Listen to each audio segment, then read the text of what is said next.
Hello everyone, and welcome to the last top 5 of the week for this month.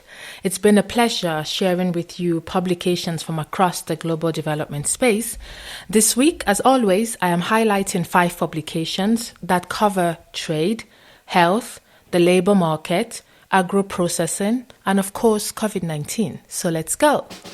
My first recommendation takes us to Kenya and looks at the report of the 2020 Kenya Malaria Indicator Survey. The report notes that malaria remains a major public health problem in Kenya and accounts for an estimated 13 to 15% of outpatient consultations.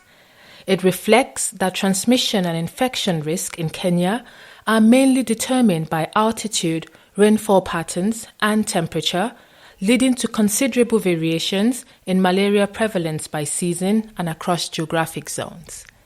The report makes a number of recommendations, from scaling up regular exposure to simplified malaria messages, creating a comprehensive media plan, amplifying the use of SMS, digital platforms, and other media outlets as channels for sharing key messages, as well as promoting the benefits of engaging in the recommended malaria prevention and treatment practices. At number 2 is a crossover to Ethiopia and a look at a publication that highlights investment potential in Ethiopia. 125 investment projects were selected for presentation in this publication, featuring summarized investment opportunity sheets. The investment opportunity profiles include detailed information on the source entity proposing the project, as well as important data on the proposed project. This is a clever investor's handbook for those interested in investing in Ethiopia and interested in taking advantage of the tax incentives, low-cost labor, and improved transport infrastructure in the country. Up next is a short article published by the National Association of Social Workers that explores the impact of COVID-19 on individuals with disabilities in Ghana. The authors discuss the effects of social distancing, physical distancing, and hygiene health practices on this vulnerable population who are often oppressed, ostracized, and stigmatized.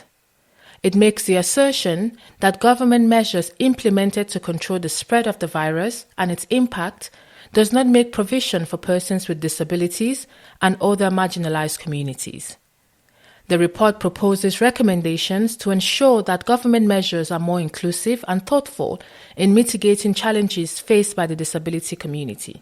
These include ensuring that disaggregated data is available to enable the provision of unique and basic needs of the disability community, and adequate social protection and disability emergency response units.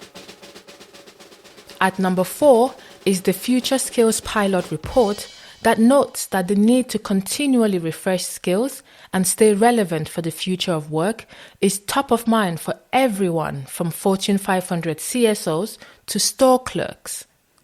It states that this isn't simply because of rapid technology innovations and automation, but due to the entire concept of work evolving quickly and the upheaval brought on by the COVID-19 pandemic.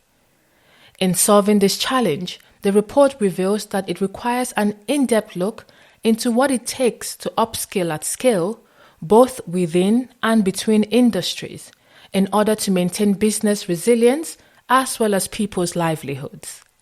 The paper stresses that with the right mix of human talent and technology, it might be possible to demonstrate an entirely new way of thinking about the true meaning and impact of upskilling a workforce. My 5th recommendation is a study that examines 2 logics. One logic is that of workers coming together, acting to fight for their rights, and the other logic is that of trade unions and employers' associations, sometimes together with high-ranking officials of the state, negotiating labor market conditions. In both logics, membership is essential and is the unifying feature of both logics. The study focuses on attempts to recruit and organize workers in countries where coverage of collective agreements is relatively broad and upheld by the state's regulatory power, but membership is in decline.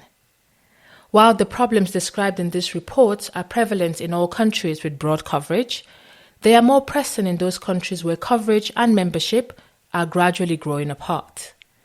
These are my 5 recommendations for this week. Enjoy. Stay safe, everyone.